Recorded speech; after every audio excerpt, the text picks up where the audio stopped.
Thank you. I had an opportunity to meet for a few minutes before this press conference with the chief, and we recognized that we both were residents of the city of Detroit back in 1977, which you had to be in order to join this department. We both started the academy within probably weeks. I was in 77F and he was in 77K. We both have spent some time at the 10th precinct. I started my career at the 10th precinct also.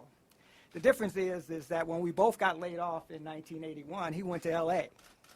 And I guess that attributes to why he still has hair and I had none, because we both had big afros back in 1977. In all seriousness, though, I have had the opportunity over my career to travel around the country and work assessment centers to hire executives and chiefs all over this country, and his credentials are second to none. We're lucky that he is willing to serve at this period of time in our history. And so I'm hoping that the media and everyone involved will get behind this chief and push his policies and procedures and help make this city safe again and the city that we all want it to be. With no further ado, I'll introduce you to Chief James Craig. Thank you very much. Thank you. Thank you. Thank you. So many people to thank this morning. Certainly the mayor, the emergency manager, president of the police commission, certainly Gary, and everyone that's been behind my reason for being here. I've come home. This is a great day. I love the city of Detroit. You know, as I reflected, I had a conversation with Chief Logan, as he indicated, and we talked about Detroit. And one of the things that I remember leaving Detroit, when I left, was a premier police agency. I mean, cutting edge with community policing. And I had the good fortune of taking many of the tenets of community policing to Los Angeles and use that as a police officer up to the rank of a commanding officer of one of LA's busiest areas. I always had a goal to become a police chief, but particularly a police chief here in Detroit. I held true to that goal, and this is a day of true excitement. I applaud Chief Logan for his years of service. We're going to build on. I'm committed to reducing violence in this city. I'm committed to making this a premier police agency. I'm committed to working closely with the men and women who serve this city each and every day. I'm excited. And much of what I say, I can't put the words right now, but in the coming weeks, we'll be talking. I enjoy working with the media because I want you to see, I want you to understand the great work that's being done each and every day. So with that, I thank everyone and look forward to working with each and every one of you. Thank you so much, Chief. Before we have Q&A, I think we probably need one more person to speak, and that would be Reverend Warfield. Thank you, Mr. Mayor. To Chief Craig, certainly to Chief Logan. On behalf of the Board of Police Commissioners, we want to thank the mayor and the emergency manager just for their support for the process. As many of you know, this is the first time that the Board of Police Commissioners have been involved in the process of selecting a chief of police. And so we want to thank the support from the City Council, Council President Pugh, and all of those who were involved in making sure that we got this excellent candidate here on board. And we look forward to working with Chief Craig in the future. Thank you. With that, we will now open it up for some Q&A. Chief, when do you start? Do you start today, or you want to? Well, my conversation with the emergency manager some weeks ago, he said, "Can you be here yesterday?" But in all seriousness, I've given the city of Cincinnati a 30-day notice, which runs through June 22nd. The plan is July 1st. However, I'll be back and forth to the city, and I'll stay connected with the events as they go on over the next 30 days. Chief, do you have any sort of a contract with a guaranteed amount of time, knowing that you walk in with an emergency manager who, under normal circumstances, you would be in an at-will situation? I understand that I'm at will. It's typically police chiefs across the country are at will, and certainly that's a discussion that I'm continuing to have with Mr. Orr. So you do not have a contract at this time? I have a verbal agreement, yes. Chief, we'd like to get a window into your thoughts on solutions. Last night out in front of Lafayette Coney, we saw a fight amongst 5 or 6 people beating each other up. We called it in, 911 answered. No police officer ever showed to that incident. That happens in this city pretty much every day. How do you anticipate fixing that kind of a problem? Well, first of all, I need to really look at, the operations of the police department. Certainly when a community member dials 911, the police shall come. I have the good fortune of having a 3-minute response time in the city of Cincinnati, probably a 7-minute response time in L.A. In Portland, Maine, we had a 2-minute response time. We're about the business of service. Patrol is the backbone, the core service. That's where the emphasis will be placed. And as we move on the next weeks, you'll hear more about that plan to emphasize patrol, emphasize those men and women who wear the uniform, that push those marked units every day. That's going to be the core. And we have to make sure that we're properly staffed. And I believe that we can make some changes rather quickly to change that. So you saying like back in the 70s when they had soldiers down on the street, they're going to be like that? Foot officers walking the neighborhoods, business districts? I'm a big believer in community policing, community engagement, partnerships. I like foot beats, but I need to understand the staffing allocations. That's what's key.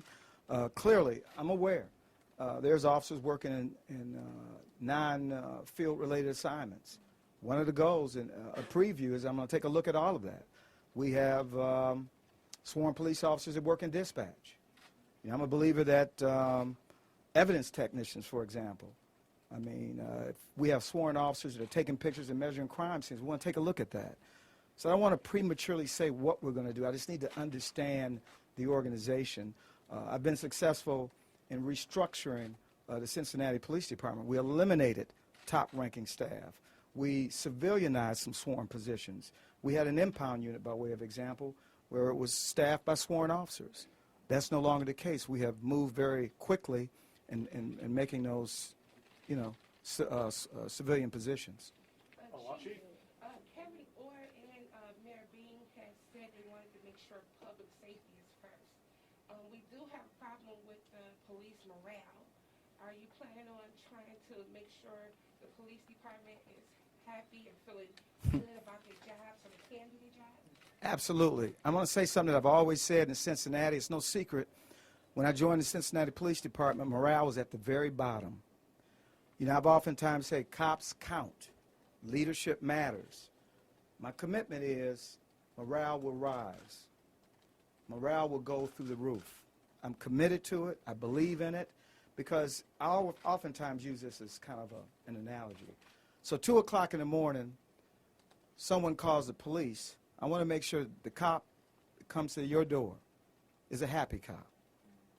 That translates into good service. But if I'm not treating the police officer right, if I don't care, they have no voice. And I'm not saying that's the case here. I don't know all of the issues concerning morale. I know there's a morale issue. I learned very quickly. My first priority is to get out there, talk to the cops on the beat. What's going on? I value police officers. I am a police officer. Because I am a police officer, I'm going to talk to police officers. And that's certainly not to take anything from the rank, the command levels in the organization. I need to know what's going on with the police officers. So that will be no surprise. I've used it in several departments effectively. I'm sure that it will work here. Chief Craig, can you talk about what actions you've taken so far? Obviously, you just got to town, but who have you met with? What are you getting an idea of at this moment? I've met with a couple of the staff here, certainly Chief Logan. I had an opportunity to visit a crime meeting, and certainly that's something that's near and dear to me. When I arrived at Portland out of L.A., it's no secret that under Chief Bratlin, we had a CompStat process. I transported that process into Portland, Maine. We reduced crime significantly our first year. Moved into Cincinnati, took CompStat there, reduced crime every year. In fact, last year, 22% reduction in homicide. One of our neighbors that was historically plagued with violence, historically, a neighborhood called Avondale, did not see one homicide for the entire 2012. Doesn't happen by accident. Cops count, leadership matters. Chief, Yes, sir. Are you being paid? Are you bringing any staff from Cincinnati? And what is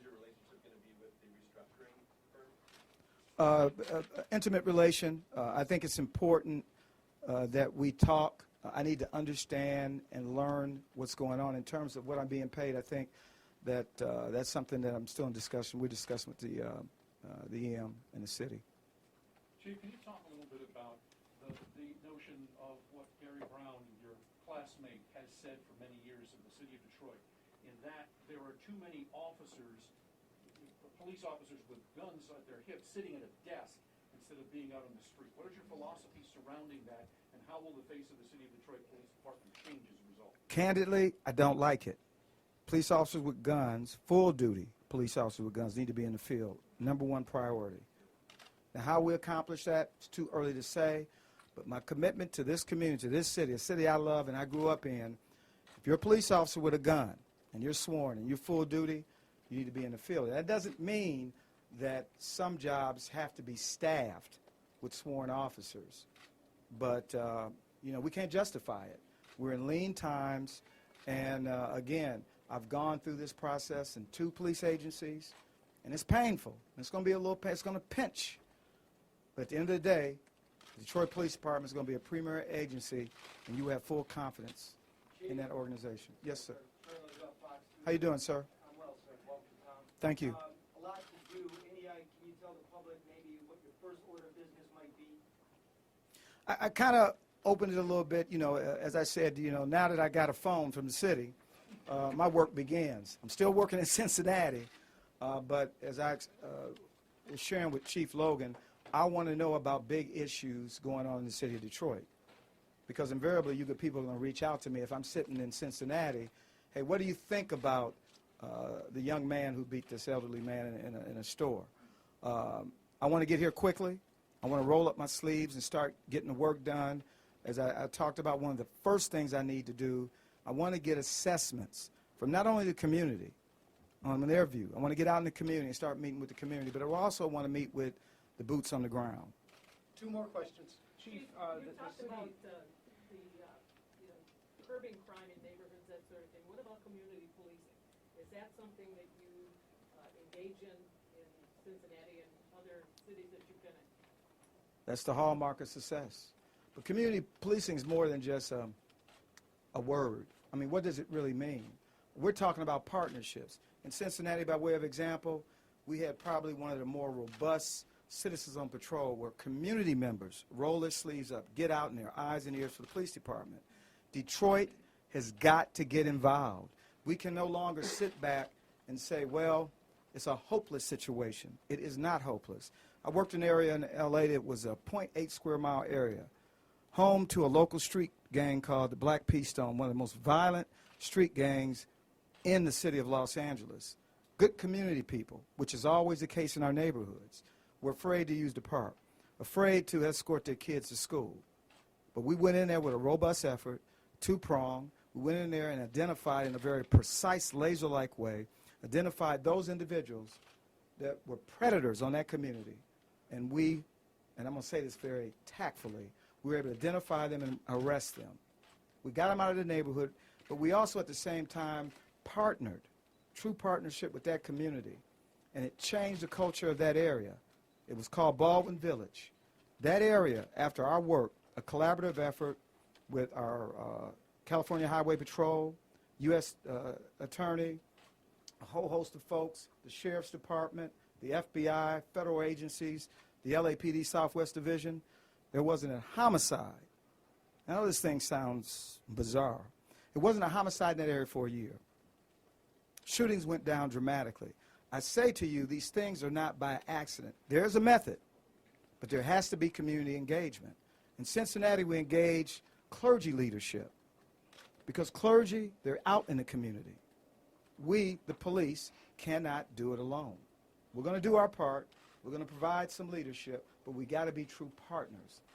Chief, what's your mindset coming into this new venture? Excuse me, we got one here. What's your mindset coming into this new venture? Are you in it for, you were less than 2 years in Cincinnati, 2 years in Portland, Maine? I don't have a lot of job stability, do I? Yeah, are you, yeah. I'm just kind I'm not of, implying that, but are you here for a long haul? What's This your is mindset home. walking into this? this is home. I will stay here. This is home. I'm coming home. I stayed in Los Angeles for 28 years. Stability. I had a method. You know, I didn't know I was going to end up in Portland, Maine as its police chief. Certainly, it was a great opportunity. I learned a lot in that experience, and I took that experience and I got selected as Cincinnati's chief. I had no idea going into Cincinnati, a major city, that I would only be there 2 years. No idea. I didn't go out looking for jobs, but home called. And when home calls, you answer. I love the city of Detroit. And this is a dream come true for you, isn't It absolutely is a dream come true.